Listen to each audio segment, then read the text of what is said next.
I'm gonna regret this shit. I'm doing chapter 3 today. It's the same day I'm doing chapter 2, and I'm gonna try to post it today also. Because why the fuck not? It seems kinda like a short chapter, kinda like chapter 2 was, so we're gonna go for it.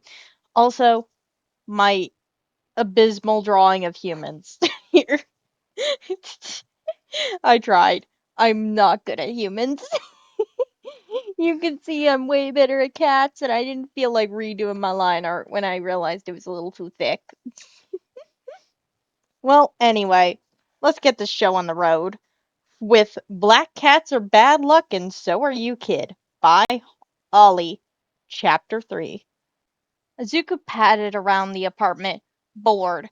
Ari and Mr. Yamada were deep in a study session, and the man pushed him away each time he came close. His other teacher was gone. And the other cat, Sushi, his mind supplied, wanted nothing to do with Izuku. And Izuku couldn't blame the creature.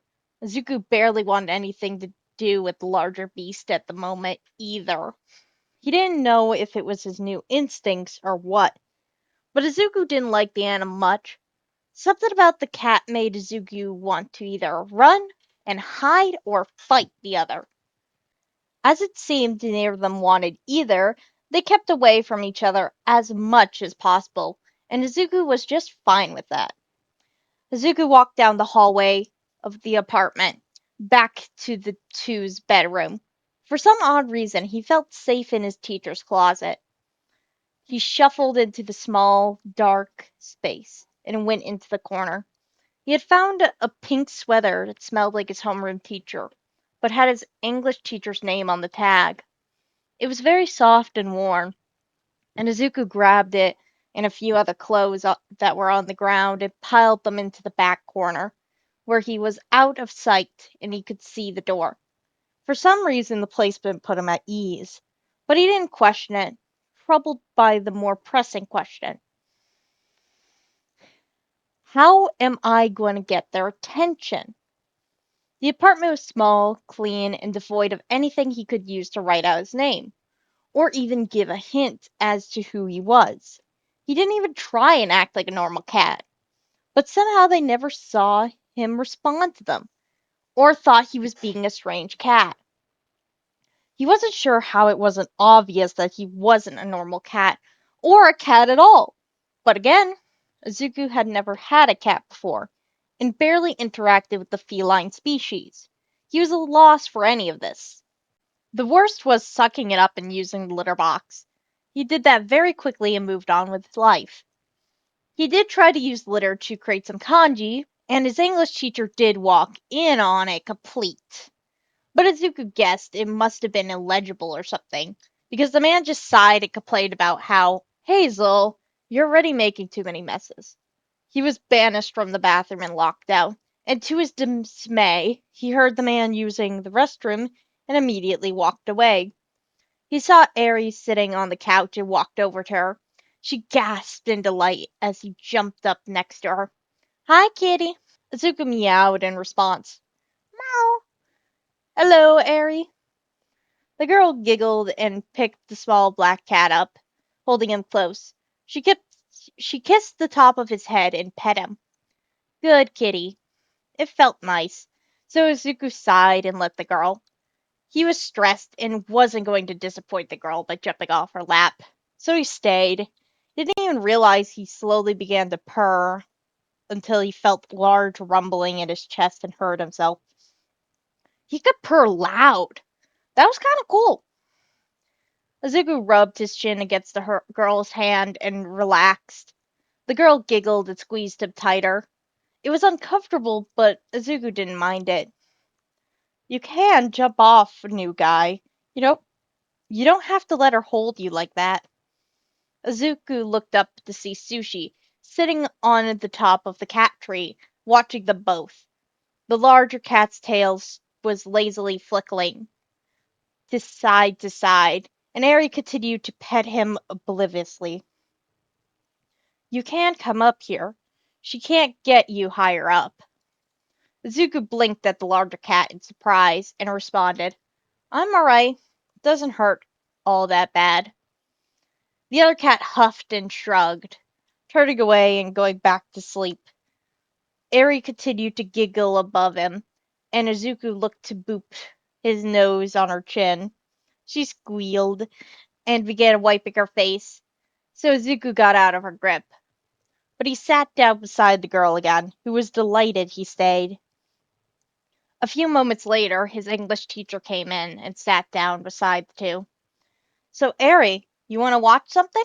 The little girl looked up happily and nodded furiously. Yeah, we should watch Up. The older man chuckled. Again? Okay, kiddo. The man kept a soft and happy smile on his face as he turned on the TV and found the movie. Eri grabbed Izuku and dumped him on his teacher's lap, before scooching closer to the blonde. Both Izuku and the man stiffened as this occurred, but Eri kept petting Izuku again, so he thought that it wasn't too bad. So he lay down on his teacher's lap. The man watched the cat, shocked but slowly relaxed, and began to pet the small black animal.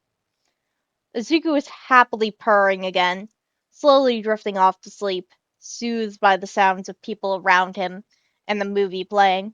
Izuku woke up to a grumpy hiss. He slowly opened his eyes and looked down to see a very angry-looking sushi. That's mine. Izuku tilted his head in confusion and sat up. He could feel the man below him tense. What's yours? Sushi growled and lashed his tail. That man, you're on his lap. He's mine. Izuku blinked in surprise and looked up at the man who was nervously trying to get a sleeping Eri off him so he could deal with the peeved cat. Oh, I'm sorry. Eri put me on his lap before the movie. I'll get off. You better, street cat. Izuku sighed at the bigger cat and jumped off his teacher's lap, but it was immediately reclaimed by the very territorial Sushi, who began to run on the man and dig his claws into his thighs. Izuku giggled at the pained and confused look on the blonde's face, but he jumped back up to sit beside Eri again. Sushi glared at him and tried to take up as much space on the other's lap as possible. Izuku ignored the territorial beast and laid on Eri more. Eri slowly began to stir after the commotion. She perked up at the sound of the movie playing and opened her eyes to watch it again. One of her hands went to pet Izuku on the blonde's lap, but Sushi was there instead. Eri looked over, confused, but Izuku pat her side with one of his paws. The little girl looked over and smiled, pulling the small creature onto her lap and hugging him close. Izuku sighed and resigned himself to his fate. Though his English teacher would pay for laughing at him after he sighed. The asshole. They got to the part where the dogs were all chasing the old man. Eri leaned down to Izuku and whispered into Izuku's ear. Doggies are so gross and mean. Besides for Doug, cats are so much better. Zuko snorted at the little girl's statement and nodded. Eri gasped in surprise, and Present Might looked down. Eri, what is it? She giggled and hugged the cat closer. Hazel responded to me. The blonde chuckled and looked at Izuku. Well, hello, Hazel. Feeling responsive today? And Izuku nodded. His teacher went wide-eyed and pale. Azawa was so tired of this. None of these damned villains were budging, and they all said the same things. My secret shall rot with me! Azawa was about tired of it. He slammed his fist on the interrogation table and shouted at his current villain, giving him this spiel.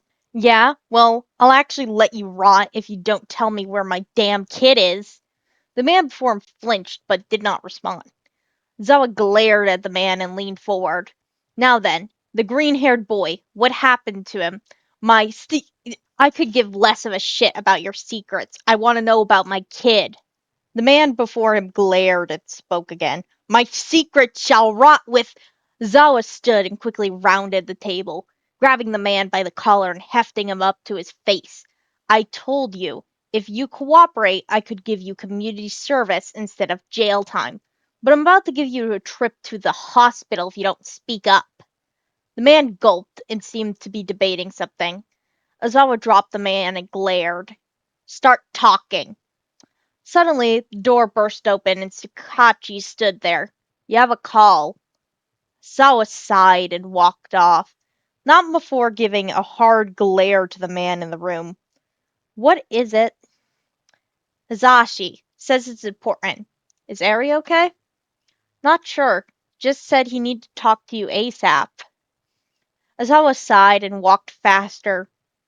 He got to Sakachi's office and picked up the phone. Hizashi? Hey Shota. What's wrong? Hizashi took a deep breath and sighed.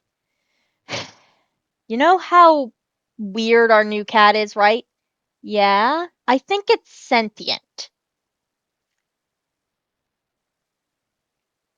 Hizashi, what? I was right about this chapter being a shorter one. Yeah, that's the end of the chapter. Also, I still don't know what to do about verbal silences, so I just kinda stopped talking for a good second or two. Well, a few seconds. You heard it at the end there. Cause yeah, I don't know if you like that, I'll keep doing it. If I should just say dot dot dot, I'll start doing that. But honestly, I kind of like just silencing it, and I kind of like making the noises. The hissing and growling is verbally like written down, but it's not like there's no like grrr or anything. I okay. Can I just say that growl? I read it twice. One of the times it sounded like I was choking on my own slime. It was great. I don't feel like editing though. Or not editing. I don't feel like editing that out though as a blooper, so I'm not going to. Just it sounded like I was choking.